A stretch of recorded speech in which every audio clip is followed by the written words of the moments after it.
Hello girls, അസ്സലാമു അലൈക്കും. Welcome to Saru's kitchens YouTube channel. എല്ലാവർക്കും സുഖമാണെന്ന് വിശ്വസിക്കുന്നു. അപ്പോൾ നമ്മൾ ഇന്ന് ഉണ്ടാക്കാൻ വേണ്ടി പോകുന്നത് പോളയാണ് കേട്ടോ. നമ്മളെ നാട്ടിൽ ഇതിന് വെള്ളപ്പോള എന്ന് പറയും, ചില സ്ഥലത്ത് ഇതിനെ വട്ടയപ്പം എന്നൊക്കെയാണ് കേട്ടോ പറയാറ്. ഓരോ നാട്ടിൽ ഓരോ പേരുകളാണല്ലേ, എന്താ ചെയ്യുക. അപ്പം നമ്മൾക്ക് റമദാൻ ടൈമിൽ ഇഫ്താറിന് നമ്മൾ കൊഴിച്ചുകൂടാൻ പറ്റാത്തൊരു സംഭവമാണല്ലേ ഈ പോള എന്ന് പറയുന്നത്. ഒരു പ്രാവശ്യമെങ്കിലും ആഴ്ചക്കൊരിക്കലെങ്കിലും നമ്മളിത് കഴിക്കൂലേ.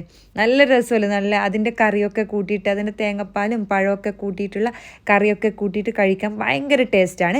അപ്പോൾ നമ്മൾക്ക് ഇത് എങ്ങനെ ഉണ്ടാക്കുന്നത് കാണണ്ടേ, അതും സോഫ്റ്റ് ആയിട്ടുള്ള പോള എങ്ങനെ ഉണ്ടാക്കുന്നത് നമ്മൾക്ക് കാണാം. ഞാനിവിടെ 4 കപ്പ് അരി എടുത്തിട്ടുണ്ട് കേട്ടോ. ഗ്ലാസ്സിലാണ് കപ്പിലാണ് അളന്നിട്ടുള്ളത്. 2 കപ്പ് അരിക്ക് 1.5 ടേബിൾ സ്പൂൺ ഉഴുന്ന് എന്ന രീതിയിലാണ് എടുക്കേണ്ടത്. ഓക്കെ, ഞാനപ്പോൾ 4 കപ്പ് അരിയാണ് എടുത്തിരിക്കുന്നത്. അതുകൊണ്ട് 3 ടേബിൾ സ്പൂണ് ഉഴുന്നും ഞാൻ എടുത്തിട്ടുണ്ട് കേട്ടോ. അപ്പോൾ ഇത് നല്ല പോലെ നമ്മൾക്ക് വെള്ളത്തിലിട്ട് വെക്കാം. ഞാനിപ്പോൾ രാത്രിയാണ് വെള്ളത്തിൽ ഇട്ട് വെക്കുന്നത്. എന്നാൽ പിന്നെ നമ്മൾക്കൊരു രാത്രി എന്ന് പറഞ്ഞു കഴിഞ്ഞാൽ നമ്മൾ അത്താഴത്തിന് എഴുന്നേറ്റ സമയത്താണ് കേട്ടോ വെള്ളത്തിലിട്ട് വെക്കുന്നത്. അപ്പോൾ നമ്മൾക്കൊരു 11 മണിയാകുമ്പോഴത്തേക്ക് നമ്മൾക്ക് ഇത് അരച്ചെടുക്കാമല്ലോ. അപ്പോൾ ഇതാ പൊതിർത്തി വെച്ച് രാവിലെ ആയി അത് പിന്നെ കഴുകി വൃത്തിയാക്കി നമ്മൾക്കിത് അരച്ചെടുക്കണം. ഓക്കെ, അരച്ചെടുക്കുന്നതിന് മുമ്പായിട്ട് ഇതിലേക്ക് നമ്മൾ ചേർത്ത് കൊടുക്കേണ്ടത് പിന്നെ 1/4 കപ്പ് അരിയാണ് കേട്ടോ. 2 കപ്പ് അരിയാണ് എടുക്കുന്നുണ്ട്. 1/4 കപ്പ് ചോറാണ് കേട്ടോ എടുക്കേണ്ടത്. നമ്മൾ ചോറില്ലേ സാധാരണ പുഴുങ്ങലരി ചോറ് 1/4 കപ്പ്. അപ്പം 4 കപ്പ് ആയതുകൊണ്ട് ഞാനിവിടെ 1/2 കപ്പ് പുഴുങ്ങലരി ചോറ് എടുത്തിട്ടുണ്ട്. പിന്നെ ഇതിലേക്ക് 3 കപ്പ്, അതേപോലെ 1.5 കപ്പ് വെള്ളമാണ് ഒഴിക്കേണ്ടത്. 2 കപ്പ് അരിക്ക് 1.5 കപ്പ് വെള്ളമാണ് ഒഴിക്കേണ്ടത്. ഓക്കെ, അപ്പം ഞാനിവിടെ 4 കപ്പ് എടുത്തത് കൊണ്ട് 3 കപ്പ് വെള്ളം ഒഴിച്ചിട്ടുണ്ട് കേട്ടോ. അപ്പോൾ ഇത് നമുക്ക് നല്ലപോലെ മിക്സ് ആക്കിയിട്ട് നമുക്കിതൊന്ന് അരച്ചെടുക്കണം. നല്ല സോഫ്റ്റായിട്ട് വേണം അരച്ചെടുക്കാൻ വേണ്ടി. അധികം ഈ വെള്ളത്തിലല്ലാണ്ട് വേറെ വെള്ളമൊന്നും കൂട്ടാൻ വേണ്ടി പാടില്ല കേട്ടോ. എക്സ്ട്രാ വെള്ളമൊന്നും ചേർത്തിട്ട് അരക്കാൻ വേണ്ടി പാടില്ല. ഇതാണ് സെയിം കറക്റ്റ് അളവ് കേട്ടോ. അപ്പം നമുക്കിത് നല്ലപോലെ അരച്ചെടുക്കാം. നല്ല നമ്മളെ ഇഡ്ഡലി മാവില്ലേ അതിൻ്റെ പരുവത്തിൽ വേണം അരച്ചെടുക്കാൻ. കണ്ടില്ലേ, ഇതേപോലെ വേണം അരച്ചെടുക്കാൻ വേണ്ടി.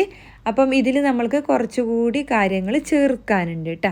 അപ്പോൾ ഇതിലടുത്തത് നമ്മൾക്ക് സോഫ്റ്റ് ആക്കി കിട്ടാൻ വേണ്ടി നമ്മൾക്ക് അടുത്തത് ചേർക്കുന്നത് ഈസ്റ്റാണ് കേട്ടോ. ഞാനിവിടെ 2 കപ്പ് അരിക്കാണെങ്കിൽ 1 ടീസ്പൂൺ, 4 കപ്പാണെങ്കിൽ 2 ടീസ്പൂണാണ് ചേർക്കുന്നത്. ഞാനിപ്പോൾ ഇതിങ്ങനെ പറയുമ്പോൾ ഞാൻ വിചാരിക്കുന്നത് ഞാനത് സ്കൂളിൽ പഠിപ്പിക്കുന്ന പോലെയുണ്ട്, ക്ലാസ്സിൽ പിള്ളേർക്ക് ക്ലാസ് എടുത്ത് കൊടുക്കുന്ന പോലെയുണ്ട് അല്ലേ.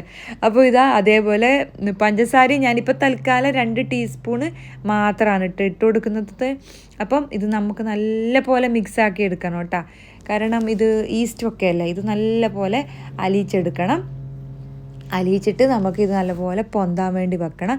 ഏകദേശം ഒരു 6 മുതൽ 8 മണിക്കൂറുമാണ് വെക്കേണ്ടത്. നമ്മുടെ നാട്ടിലിപ്പോൾ നല്ല ചൂടായതുകൊണ്ട് 3 മണിക്കൂർ കൊണ്ട് തന്നെ ഇത് പിന്നെ പൊങ്ങിക്കിട്ടും. അപ്പം നമുക്കിതൊന്ന് കവർ ചെയ്ത് വെക്കാം. പിന്നെ ഏകദേശം എനിക്കിപ്പോൾ ഒരു 4 മണിക്കൂർ കൊണ്ട് തന്നെ 3-4 മണിക്കൂർ കൊണ്ട് തന്നെ ഇത് നല്ല പോലെ പൊങ്ങി വന്നിട്ടുണ്ടായിരുന്നു കേട്ടോ. ഓക്കെ, അപ്പോൾ ഓരോരോ കാലാവസ്ഥ അനുസരിച്ചായിരിക്കും. തണുപ്പാണെങ്കിൽ കുറച്ച് നേരം വെക്കേണ്ടതായിട്ട് വരും കേട്ടോ. ഒരു 8 മണിക്കൂർ 6 മണിക്കൂറൊക്കെ വെക്കേണ്ടതായിട്ട് വരും. ഇപ്പോൾ ഇത് നല്ല പോലെ പൊങ്ങി വന്നിട്ടുണ്ട്. അപ്പം ഇതിലേക്ക് നമുക്ക് കുറച്ച് ഐറ്റംസ് ചേർത്ത് കൊടുക്കാനുണ്ടല്ലോ. അപ്പോൾ ആദ്യം നമുക്ക് പഞ്ചസാര ചേർത്ത് കൊടുക്കാം. നേരത്തെ നമ്മൾ 2 ടീസ്പൂണൊക്കെ അല്ലേ ചേർത്ത് കൊടുത്ത്, നോക്കിയിട്ട് നമുക്ക് ചേർക്കാം കേട്ടോ. ഈ സമയത്താണ് വീണ്ടും നമുക്ക് ആവശ്യത്തിനനുസരിച്ച് ചേർക്കേണ്ടത്. പിന്നെ ചേർക്കേണ്ടത് നല്ല മണവും രുചിയും ഒക്കെ കിട്ടാൻ വേണ്ടി ഇതിലേക്ക് ഏലക്ക പൊടിച്ചതാണ് കേട്ടോ. അതൊരു ടീസ്പൂണോ നിങ്ങൾക്ക് ഇഷ്ടമുള്ളടക്ക അതിൻ്റെ ഒരു സ്മെല്ല് ഇഷ്ടമാണെങ്കിൽ കുറച്ചും കൂടി ചേർത്ത് കൊടുക്കാം കേട്ടോ. പിന്നെ ആവശ്യത്തിന് ഉപ്പും കൂടി ചേർത്തിട്ട് നല്ലപോലെ ഇത് മിക്സാക്കി എടുക്കണം കേട്ടോ. നല്ല പോലെ ഇത് മിക്സാക്കി എടുക്കണം. കാരണം പിന്നെ ഇത് നമ്മൾ വീണ്ടും ഇത് ഒരു അരമണിക്കൂർ വരെ ഇത് മിക്സാക്കി കഴിഞ്ഞാൽ ഒരു അരമണിക്കൂർ കൂടി അടച്ചു വെച്ചിട്ട് ഇത് പൊങ്ങാൻ വേണ്ടി അനുവദിക്കണം. എന്നിട്ട് മാത്രമേ നമ്മൾക്കിത് ചുട്ടെടുക്കാൻ വേണ്ടി പാടുള്ളൂ കേട്ടോ. ഓക്കെ, ഇത് നല്ല പോലെ മിക്സാക്കി എടുത്തിട്ടുണ്ട്. അപ്പോൾ ഇത് നമുക്ക് വീണ്ടും കവർ ചെയ്തിട്ട് വെക്കാം. ഒരു അരമണിക്കൂർ കവർ ചെയ്തിട്ട് വെക്കാം കേട്ടോ. ഓക്കെ, അപ്പോൾ ഇതാ അരമണിക്കൂർ കഴിഞ്ഞിട്ടുണ്ട്. നമ്മൾക്ക് നോക്കാം. ഇനി ഇത് ഇളക്കാനൊന്നും പാടില്ല കേട്ടോ. ഒന്നും ഇളക്കാൻ പാടില്ല. നമ്മൾ ഏത് പാത്രങ്ങളിലാണോ ആക്കുന്നത് ആ പാത്രങ്ങളിൽ കുറച്ച് ഓയിലോ അല്ലെങ്കിൽ ഗീയോ ഒക്കെ തേച്ചിട്ട് അതിലേക്ക് നമ്മൾ മുകളിൽ നിന്ന് തന്നെ എടുത്ത് ഒഴിക്കണം കേട്ടോ. കൂടുതൽ അടിഭാഗത്തോട്ട് പോയിട്ട് ഇളക്കിയിട്ടൊന്നും കോരി ഒഴിക്കാൻ വേണ്ടി പാടില്ല. അപ്പോൾ അതിൻ്റെ സ്മൂത്ത്നെസ്സും അതിൻ്റെ ഇതൊക്കെ നഷ്ടപ്പെടും കേട്ടോ. ഓക്കെ, ഇതുപോലെ മുകൾ ഭാഗത്തുനിന്ന് എടുത്തൊഴിക്കാം. അപ്പം ഓൾറെഡി ഞാൻ സ്റ്റീമർ ചൂടാക്കിയിട്ടുണ്ട്. അതിലേക്ക് നമ്മൾക്ക് വെച്ച് കൊടുക്കാം കേട്ടോ.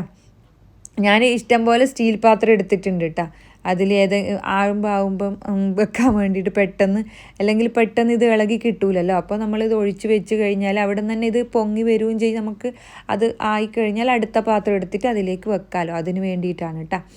അപ്പം ഞാനിതാ ഒരു പാത്രത്തിൽ ഒഴിച്ച് കൊടുത്തിട്ടുണ്ട്. വീണ്ടും ഞാൻ കവർ ചെയ്ത് വെച്ചു. ഇനി നമുക്കിത് വേവിക്കാൻ വേണ്ടി വെക്കാം. ഇനിയിപ്പോൾ നിങ്ങൾക്ക് കുറച്ചുകൂടി മൊഞ്ചുള്ള പോള തിന്നണമെന്ന് ആഗ്രഹമുണ്ടെങ്കിൽ അതിൻ്റെ മുകളിൽ അണ്ടിപ്പരിപ്പും കിസ്മിസൊക്കെ വെച്ചിട്ട് ഉണ്ടാക്കിയെടുക്കാം കേട്ടോ. ഏകദേശം ഒരു 10 മിനിറ്റ് മതിയാവും കേട്ടോ. അങ്ങനെ ആയിക്കഴിഞ്ഞാൽ നമ്മൾക്ക് ഒരു ഇറുക്കിലോ അല്ലെങ്കിൽ ഇതുപോലെയുള്ള ടൂത്ത് പിക്കൊക്കെ എടുത്തിട്ട് ജസ്റ്റ് അതിലൊന്ന് കുത്തിക്കഴിഞ്ഞാൽ നമുക്ക് അതിൽ ഒട്ടിപ്പിടിക്കുന്നില്ലെങ്കിൽ അതിൻ്റെ അർത്ഥം ആയി എന്നാണ് കേട്ടോ. അപ്പോൾ ഇതാ റെഡി ആയിട്ടുണ്ട്. ഇത് നമ്മൾക്ക് അങ്ങോട്ടേക്ക് മാറ്റി വെക്കാം. അപ്പോൾ അടുത്ത പാത്രത്തിൽ റെഡി ആയിട്ടുണ്ട് കേട്ടോ. അപ്പോൾ കണ്ടില്ലേ, നല്ല ഫ്ലഫി ആയിട്ടാണ് ഉള്ളത് കേട്ടോ. നല്ല സോഫ്റ്റ് ആയിട്ടാണ് എൻ്റെ പോള കിട്ടിയിട്ടുള്ളത്. അപ്പോൾ നിങ്ങൾ ഇതുപോലെ ഉണ്ടാക്കി നോക്കിട്ടാ. നല്ല എല്ലാവരും വാങ്ങാൻ നിൽക്കലാണ് പോളയൊക്കെ നാട്ടിൽ. അപ്പോൾ ഏറ്റവും നല്ല നമ്മൾ ഉണ്ടാക്കി കഴിക്കുമ്പോഴുള്ള കിട്ടുന്ന ആ സ്വാദില്ലേ, നമുക്കൊരു മനസ്സിനൊരു സുഖമായിരിക്കും. നമ്മൾ തന്നെ പോള ഉണ്ടാക്കിയല്ലോ എന്നില്ല. അപ്പോൾ എല്ലാവരും ഒന്ന് ഉണ്ടാക്കി നോക്കണേ. അപ്പോൾ ഇത് മാത്രമല്ല, നമുക്ക് ഇതിൻ്റെ കറി ഉണ്ടാക്കണ്ടേ. ഇത് കഴിക്കണമെങ്കിൽ കറി വേണ്ടേ. അപ്പോൾ ഇത് കറി ഉണ്ടാക്കാൻ വേണ്ടി ഒരു 1/4 കപ്പ് നമുക്ക് ആവശ്യത്തിനനുസരിച്ചിട്ട് എത്രയാണെന്ന് വിചാരിച്ചു കഴിഞ്ഞാൽ ഒരു 1/4 കപ്പോ 1 കപ്പോ തേങ്ങാപ്പാലെടുക്കാൻ. എന്നിട്ട് ഇതിലേക്ക് ഒരു 3-4 പഴം എടുത്തിട്ട് ഉടക്കാൻ വേണ്ടി. ഒന്നെങ്കിൽ ജ്യൂസിലിട്ട് അടച്ചു കഴിഞ്ഞാൽ നല്ലോണം അത് ഇതായിപ്പോവും. ഇങ്ങനെ കൈ കൊണ്ടോ അല്ലെങ്കിൽ സ്പൂണ് കൊണ്ടോ ഇങ്ങനെ ഒന്ന് ക്രഷ് ചെയ്തിട്ട് ഇങ്ങനെ എടുത്തു കഴിഞ്ഞാൽ നല്ല ഇതായിരിക്കും. പിന്നെ ഇത് ആവശ്യത്തിന് പഞ്ചസാര ആവശ്യമുണ്ടെങ്കിൽ അതിൽ പഞ്ചസാരയും കൂടി ചേർക്കാം കേട്ടോ. ചില പഴത്തിന് നല്ല മധുരമായിരിക്കും കേട്ടോ. അപ്പോൾ മധുരം നോക്കിയിട്ട് നിങ്ങൾ പഞ്ചസാര ചേർത്ത് കൊടുത്താൽ മതി കേട്ടോ. വെറുതെ എന്തിനാ പഞ്ചസാര ചേർത്തിട്ട് ആരോഗ്യം കളയുന്നു. അപ്പോൾ ഇതാ എൻ്റെ ഈ പഴം അധികം പഴുക്കാത്തത് കൊണ്ട് തന്നെ മധുരം കുറവായിരുന്നു കേട്ടോ. അപ്പം ഞാനിവിടെ 2 ടീസ്പൂൺ പഞ്ചസാര ഇട്ട് കൊടുക്കുന്നുണ്ട്. അപ്പം അതിട്ടിട്ട് നല്ല പോലെ നമ്മൾക്ക് ഇതൊന്ന് മിക്സ് ആക്കി എടുക്കാം. അപ്പോൾ ഇതും കൂട്ടി കഴിക്കാൻ ഒരു ടേസ്റ്റ് ഉണ്ട്. അപ്പം ഇതെല്ലാവരും ഒന്ന് ഉണ്ടാക്കി നോക്കണം കേട്ടോ. നല്ല അടിപൊളി പോളയാണ്. വെള്ളപ്പോളയെന്ന് നമ്മുടെ നാട്ടിൽ നീട്ടി വിളിക്കും. അപ്പം എല്ലാവരും ഉണ്ടാക്കി നോക്കിയിട്ട് അഭിപ്രായം പറയാൻ മറക്കരുത്. അപ്പം ഇതുപോലെയുള്ള വീഡിയോ നിങ്ങൾക്ക് വീണ്ടും കാണണമെന്നുണ്ടെങ്കിൽ എൻ്റെ ചാനലൊന്ന് സബ്സ്ക്രൈബ് ചെയ്ത് വെച്ചോളൂ കേട്ടോ. അപ്പോൾ വീഡിയോ ഇഷ്ടമായിട്ടുണ്ടെങ്കിൽ ഒന്ന് എല്ലാവരും ലൈക്ക് ചെയ്യാനും ഷെയർ ചെയ്യാനും കമൻറ്റ് ചെയ്യാനും മറക്കരുത്. വീഡിയോ ആദ്യമായിട്ട് കാണുന്നവരുണ്ടെങ്കിൽ ഒന്ന് സബ്സ്ക്രൈബ് ചെയ്തിട്ട് എൻ്റെ ചാനലിനെ ഒന്ന് സപ്പോർട്ട് ചെയ്യാനും മറക്കരുത് കേട്ടോ. അപ്പോൾ വീണ്ടും നല്ലൊരു വീഡിയോയുമായി കാണുന്നത് വരെ നിങ്ങളുടെ സ്വന്തം Saru's kitchen. Thank you for watching. Bye by.